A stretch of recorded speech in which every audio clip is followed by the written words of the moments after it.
America स्थित new Jersey राज्य में बनाए जा रहे स्वामीनारायण मंदिर के निर्माण हेतु भारत से करीब 200 मजदूर अमेरिका में ले जाए गए। ये सभी मजदूर दलित और ओबीसी है। इन मजदूरों को केवल $1 मजदूरी दी जाती है। खाने में उबले हुए आलू एवं दाल ऐसा निकृष्ट भोजन दिया जाता है और इन मजदूरों से 18 से 20 घंटे काम करवाया गया, जिसकी जांच फेडरल ब्यूरो ऑफ इन्वेस्टिगेशन कर रही है। इस मामले को लेकर FBI ने मंदिर के कुछ ट्रस्टीज के खिलाफ मामला दर्ज कर लिया है और मंदिर निर्माण का कार्य रोक दिया है। बोचासन अक्षर पुरुष स्वामीनारायण संस्था यानी कि BAPS ज्यादातर गुजराती वैष्णव पंथियों द्वारा चलाई जाने वाली संस्था है। भारत में इस पंथ को मानने वाले लोगों की संख्या बहुत ही कम दिखती है, लेकिन इस पंथ के द्वारा बनाए गए भव्य मंदिर भारत के बड़े शहरों में और विदेश में हर राजधानी के शहर में विद्यमान है। ऐसे मंदिरों की कुल संख्या लगभग 1244 है, जिसमें ज्यादातर मंदिर विदेश में है। वरिष्ठ पत्रकार सुनील खोबरागड़े अपने फेसबुक पेज पर लिखते हैं, अब सवाल ये उठता है कि स्वामीनारायण संस्था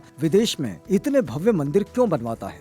इन्हें इतने बड़े पैमाने पर फंडिंग कहां से होता है? कुछ लोगों का मानना है कि बोचासन अक्षर पुरुष स्वामीनारायण संस्था ये दुनिया का सबसे बड़ा नकद पैसा, डायमंड और सोना का इंटरनेशनल हवाला नेटवर्क है। जिस देश में हिंदू ना के बराबर है, ऐसे देश से लेकर लगभग दुनिया के सभी देशों की राजधानी के शहर में और बड़े शहरों में स्वामीनारायण मंदिर बनाया गया है। इसका कारण क्या है? इन मंदिरों में एक विशिष्ट समुदाय के व्यापारियों द्वारा नकद अंतर्राष्ट्रीय मुद्रा, डायमंड और गोल्ड बड़े पैमाने पर जमा किया जाता है और दूसरे देश में जो व्यापारी को जरूरत है, वह व्यापारी संबंधित देश की मुद्रा जमा करने पर उतने मूल्य का डायमंड, गोल्ड या विदेशी मुद्रा उसे दी जाती है। ये पूरे रैकेट की इंटरपोल द्वारा अंतर्राष्ट्रीय स्तर पर जांच होना जरूरी है। वरिष्ठ पत्रकार दिलीप मंडल ने ट्विटर पर लिखा है, उनको लगा था कि जैसे भारत में शोषण करते हैं वैसे ही अमेरिका में भी कर लेंगे।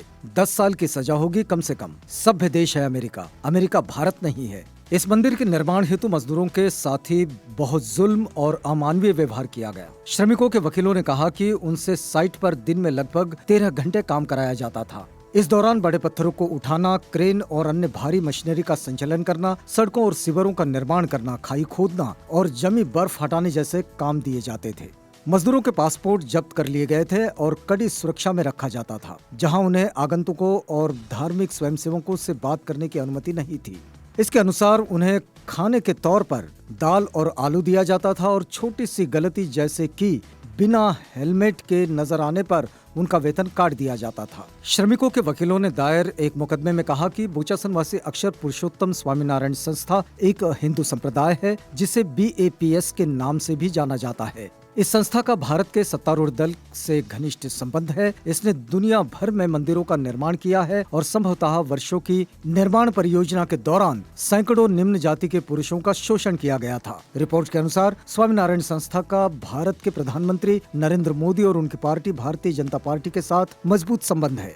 साल 2016 में अमेरिका में BAPS को सबसे बड़ा हिंदू संप्रदाय बनाने वाले धार्मिक गुरु प्रमुख स्वामी महाराज के लिए प्रधानमंत्री नरेंद्र मोदी कह चुके हैं कि वह उनके गुरु थे। इंडिया सिविल वॉच इंटरनेशनल ने कहा कि 11 मई को FBI की छापेमारी में करीब 200 श्रमिकों को न्यू जर्सी के रॉबिन्सविले में स्वामीनारायण मंदिर के परिसर से बचाया गया, जिनमें से अधिकतर दलित, बहुजन और आदिवासी है। ये मंदिर अमेरिका का सबसे बड़ा मंदिर बताया जाता है।